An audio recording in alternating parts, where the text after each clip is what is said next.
दोस्तों तारीख थी 1 मई, साल था 1960 और जगह थी उस वक्त का यूएसएसआर यानी सोवियत यूनियन। ये कोल्ड वॉर का वक्त था। यूएसएसआर और अमेरिका खुद को एक दूसरे से ज्यादा ताकतवर साबित करने में लगे थे। इसी दौरान अमेरिका सोवियत यूनियन के परमाणु ठिकानों की जासूसी करने के लिए U-2 नाम का एक स्पाई प्लेन सोवियत संघ में भेजता है। उस वक्त यह प्लेन धरती से 70,000 फीट यानी 21 किलोमीटर की ऊंचाई पर उड़ सकता था।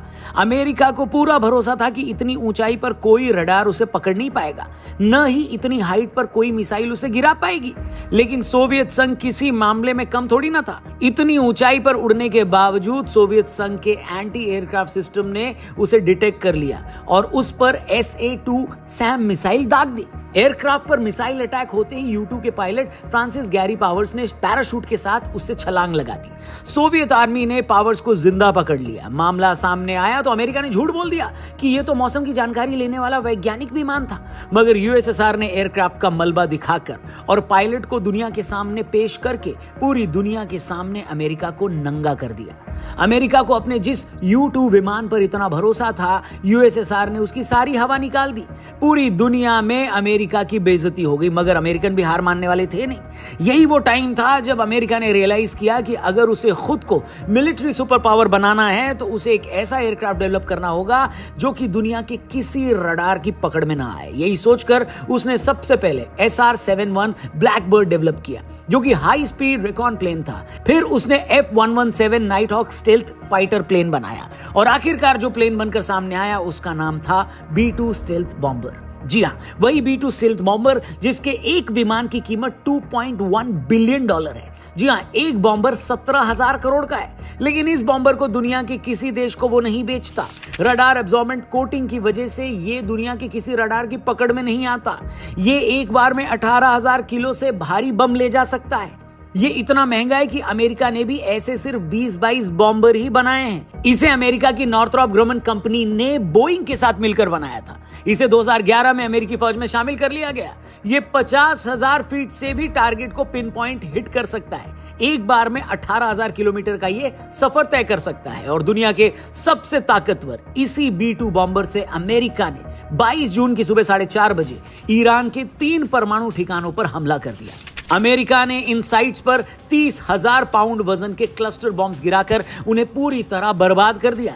जिन 3 ठिकानों पर यह बम गिराए गए हैं उनमें फोर्डो, नतांज और इस्फहान शामिल है। इन 3 में भी सबसे बड़ा हमला फोर्डो पे किया गया। नतांज के बाद फोर्डो में ईरान का दूसरा सबसे बड़ा यूरेनियम प्यूरिफिकेशन प्लांट था। यह प्लांट एक पहाड़ी के नीचे 295 फीट की गहराई में था।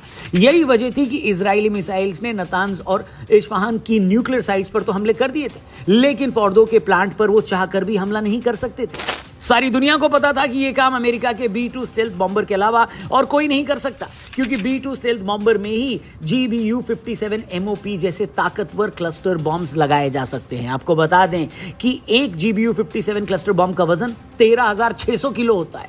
इतना बड़ा बम B-2 बॉम्बर के अलावा और किसी फाइटर जेट में फिट नहीं हो सकता। इसीलिए इजराइल भी लगातार अमेरिका से बोल रहा था कि वो आगे आकर ये काम करे। उधर अमेरिका ने भी बड़ी चालाकी से इस पूरे ऑपरेशन को अंजाम दिया। पहले तो अमेरिका ने यह बोलकर सबको उलझा दिया कि अभी हम 2 हफ्ते तक इस लड़ाई में शामिल नहीं होंगे। फिर उसने नॉर्थ कोरिया के पास अपने एयरफोर्स बेस पर कुछ एक्टिविटी की, जिससे कुछ लोगों को लगा कि अमेरिकी बॉम्बर यहां से उड़ान भरेंगे। फिर लोगों को लगा कि शायद वो भारत के साउथ में हिंद महासागर में स्थित डियागो गार्सिया एयरबेस से अमेरिकी बॉम्बर आएंगे। लेकिन अमेरिका ने वो किया जिसकी किसी को उम्मीद नहीं थी।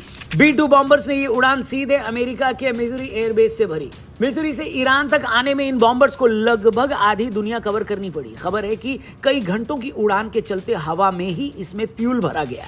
इजराइल ने वैसे ही कई दिनों के हमलों में ईरान के एयर डिफेंस सिस्टम को खत्म कर दिया था।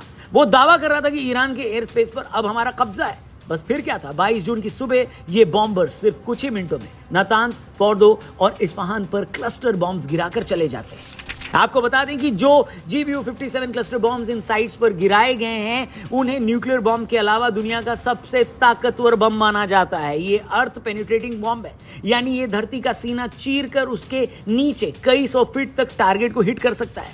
अमेरिका ने इसे खासतौर पर बनाया ही इसलिए था कि ईरान, नॉर्थ कोरिया जैसे देशों की अंडरग्राउंड न्यूक्लियर फैसिलिटीज को हिट किया जा सके। इस एक क्लस्टर बॉम्ब का वजन 13,600 किलो है, लेंथ 21 फीट और ये 60 मीटर तक मोटी कंक्रीट में घुस सकता है। ये इतना हैवी होता है कि B-2 स्टेल्थ बॉम्बर के अलावा इसे किसी और एयरक्राफ्ट से गिराया ही नहीं जा सकता। अमेरिका ने फोर्डो की साइट को बर्बाद करने के लिए इन्हीं बॉम्ब्स का इस्तेमाल किया। ट्रंप ने तो अपने स्टेटमेंट में ये क्लेम किया कि हमने इस साइट को पूरी तरह बर्बाद कर दिया है, मगर ईरान का कहना है कि हमले तो हुए हैं मगर इंफ्रास्ट्रक्चर में कोई लीकेज नहीं हुआ है। यह भी क्लेम किया जा रहा है कि ईरान को पहले ही पता था कि अमेरिका यहां हमला कर सकता है, इसलिए उसने तमाम जरूरी चीजों को यहां से पहले ही मूव कर दिया था। फोर्डो के अलावा नतान्स और तीसरी साइट पर यूएस ने टॉमहॉक क्रूज मिसाइल्स का इस्तेमाल किया। ये इतनी नीचे उड़ती है कि दुश्मन के रडार की पकड़ में नहीं आती। कुल मिलाकर अमेरिका के इस सरप्राइज अटैक ने पूरी दुनिया को हिलाकर रख दिया। अमेरिका का कहना है कि हमने इस हमले से अपने टारगेट अचीव कर लिए। ईरान की भलाई इसी में है कि इसके जवाब में वो कोई और हमला न करे, लेकिन ईरान मानने वाला कहां था। ईरान ने इस हमले के फौरन बाद इजराइल के 14 शहरों पर अपनी सबसे ताकतवर मिसाइल से हमला कर दिया। इन हमलों में तकरीबन 100 इजरायली जख्मी हुए हैं, कई इमारतें तबाह हो गई हैं। ईरान का सरकारी टीवी ये दावा कर रहा है कि ये वॉर शुरू तो अमेरिका ने की है, लेकिन इसे खत्म ईरान करेगा। मगर सवाल ये है कि ईरान कर क्या सकता है। इससे पहले कि इस सवाल के जवाब को ढूंढें, कई सारे ऐसे सवाल हमने अपने लेटेस्ट पॉडकास्ट में देश के सबसे बड़े क्राइम जर्नलिस्ट में से एक शम्स ताहिर खान से पूछे हैं कि उन सवालों का जवाब सुन के आपका दिमाग हिल जाएगा। जी हाँ, क्राइम हो या क्रिमिनल्स हो, इतने सालों से उनकी कहानियों को वो कवर कर रहे हैं कि आपको क्या बताऊं। इस पॉडकास्ट का ये सेकंड पार्ट है, सेकंड एपिसोड है। पहले एपिसोड को आपने बहुत पसंद किया, थैंक यू वेरी मच। इस एपिसोड को भी मिस मत करना, डिस्क्रिप्शन में इसका लिंक दिया है या पिन कमेंट में भी लिंक दिया, जाकर इसे जरूर देखना। हमारे TRP यानी द रौनक पॉडकास्ट चैनल पर यह पॉडकास्ट लाइव है। फिलहाल आगे बढ़ते हैं। तो दोस्तों, सवाल यह है कि अमेरिका के इस हमले के जवाब में ईरान आखिर करेगा क्या।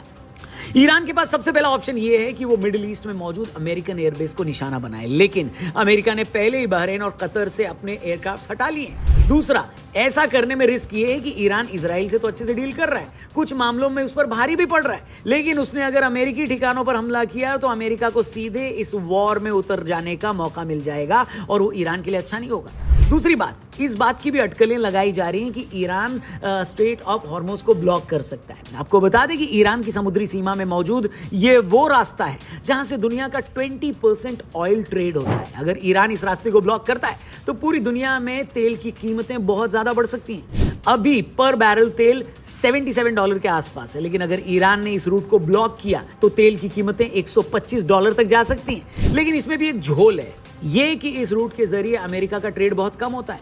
भारत तक आने वाला 40% ऑयल और 50% नेचुरल गैस इसी रूट से आता है, मतलब इसका सबसे बुरा असर भारत पर पड़ेगा। दूसरा पॉइंट, अमेरिका ने भी धमकी दी कि अगर ईरान ने इस रूट को ब्लॉक किया तो भी इसे युद्ध की घोषणा माना जाएगा। ऐसा लग रहा है कि ईरान जल्दबाजी में कोई स्टेप नहीं उठाएगा। वो ऐसा कुछ नहीं करेगा जिससे अमेरिका को बहाना मिल जाए कि अमेरिका भी इस वॉर में कूद जाए। ईरान की नेवी भी बहुत स्ट्रांग है, ऐसा माना जा रहा है कि ईरान अपने नेवल ऑप्शंस को भी तलाश रहा है। दूसरी तरफ ईरान ने जिस परमाणु अप्रसार संधि पर पहले साइन किए थे, उसने अब खुद को उससे अलग कर लिया है। यह अपने आप में बहुत बड़ी बात है।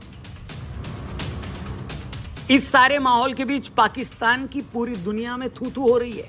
अमेरिका ने जैसे ही ईरान पर हमला किया तो पाकिस्तान ने इस हमले की कड़ी निंदा की, कहा कि अमेरिका का यह अटैक ईरान की सॉवरेनिटी पर हमला है, लेकिन कोई भी पाकिस्तान की इस आलोचना को भाव नहीं दे रहा है। लोग सवाल पूछ रहे हैं कि पाक आर्मी चीफ आसिम मुनीर पहले ये बताएं कि जब वो ट्रंप से मिले थे तब उनकी क्या बात हुई थी।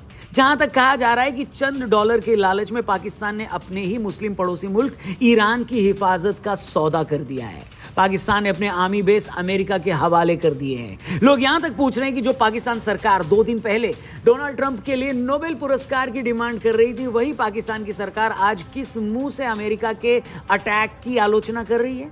ऐसा कैसे हो सकता है कि जिस देश का राष्ट्रपति तुम्हें 2 दिन पहले शांति का मसीहा लग रहा था, वही शांति का मसीहा आज दूसरे देश में जाकर बम गिरा रहा है। दुनिया एक बार फिर इसे पाकिस्तान का डबल गेम मान रही है। एक तरफ पाकिस्तान खुद को उमा के साथ दिखाना चाहता है और दूसरी तरफ वो डॉलर के लालच में अपनी और अपने खानदान की इज्जत अमेरिका के सामने नीलाम करने के लिए भी राजी है। खबरें तो यहां तक है दोस्तों कि जिस क्रिप्टो कंपनी में ट्रंप का पैसा लगा है, वो कंपनी पाकिस्तान आकर अपना ऑफिस खोलने वाली है। ट्रंप चाहते हैं कि पाकिस्तान साउथ एशिया में क्रिप्टो करेंसी की राजधानी बन जाए। अब समझ आया दोस्तों कि क्यों ट्रंप लगातार मुनीर को बोटियां डाल रहा है। और पाकिस्तान का ये फेल्ड मार्शल क्यों उसके आगे दुम हिला रहा है? अब समझ में आया। मगर ईरान ने भी 2 दिन पहले बिना पाकिस्तान का नाम लिए धमकी दे दी है कि अगर किसी देश ने इस लड़ाई में इजराइल या अमेरिका का साथ दिया तो वो देश भी अंजाम भुगतने के लिए तैयार रहे। अगर आप मुझसे पूछें तो दोस्तों, ट्रंप ने पाकिस्तान को बुरी तरह फंसा दिया है। पाकिस्तान का साल 2 साल में वही हश्र होने वाला है जो 2001 में 9/11 के हमले के बाद हुआ था। तब भी अमेरिकन डॉलर्स के लालच में वो अपने ही अफगान भाइयों के खिलाफ हो गया था। जिस तालिबान और अलकायदा को वो अपना बताता था, उन्हीं को मारने के लिए पाकिस्तान ने अमेरिकन फौज को अपने देश में अड्डे दे दिए। उस सब का हश्र ये हुआ कि अमेरिका के अफगानिस्तान से जाते ही तहरीके तालिबान पाकिस्तान के खिलाफ हो गया और खैबर पख्तूनख्वा में आज पाकिस्तान की फौज टीटीपी से निपट नहीं पा रही है। कुछ वैसा ही पाकिस्तान के साथ अब ईरान के केस में भी होने वाला है। पहली बात तो ये कि ईरान कोई अफगानिस्तान या पैलेस्टीन जैसा चुन्नू मुन्नू देश नहीं है दोस्तों। आज नहीं तो कल ये वॉर खत्म हो जाएगी, लेकिन ईरानी हुकूमत कभी नहीं भूलेगी कि पाकिस्तान ने उनके साथ किया क्या है। अब सोचिए तब पाकिस्तान का क्या होगा। उसके ईस्टर्न बॉर्डर पर भारत है जिससे उसके रिश्ते अच्छे नहीं है। अब उसके वेस्टर्न बॉर्डर पर तालिबान है। ऐसे में ईरान से भी पाकिस्तान ने अपने रिश्ते खराब कर लिए। तो भैया अपने लालच की वजह से पाकिस्तान चारों तरफ से दुश्मनों से घिर गया है। लेकिन 2 कौड़ी का ये लालची देश पाकिस्तान अभी ये सब समझ नहीं पा रहा है। ट्रंप आज हैं, 2-3 साल में नहीं रहेंगे, तब कोई और अमेरिकन राष्ट्रपति आएगा, फिर पाकिस्तान कहां जाएगा? जो भी हो, इस वक्त सिचुएशन बहुत ही सीरियस हो चुकी है। सारी दुनिया की निगाहें अब भी रशिया और चाइना पर टिकी हैं। रशिया और चाइना ने अमेरिकन हमले को क्रिटिसाइज तो किया है, लेकिन कोई भी खुलकर अभी ईरान के साथ आया नहीं है। सवाल ये कि अगर रशिया या चाइना में से एक भी देश उसी तरह ईरान की मदद करने लगा जैसे अमेरिका और यूरोप रूस के खिलाफ यूक्रेन की मदद कर रहे हैं, तो आप मानकर चलिए कि बहुत ज्यादा रायता फैलेगा।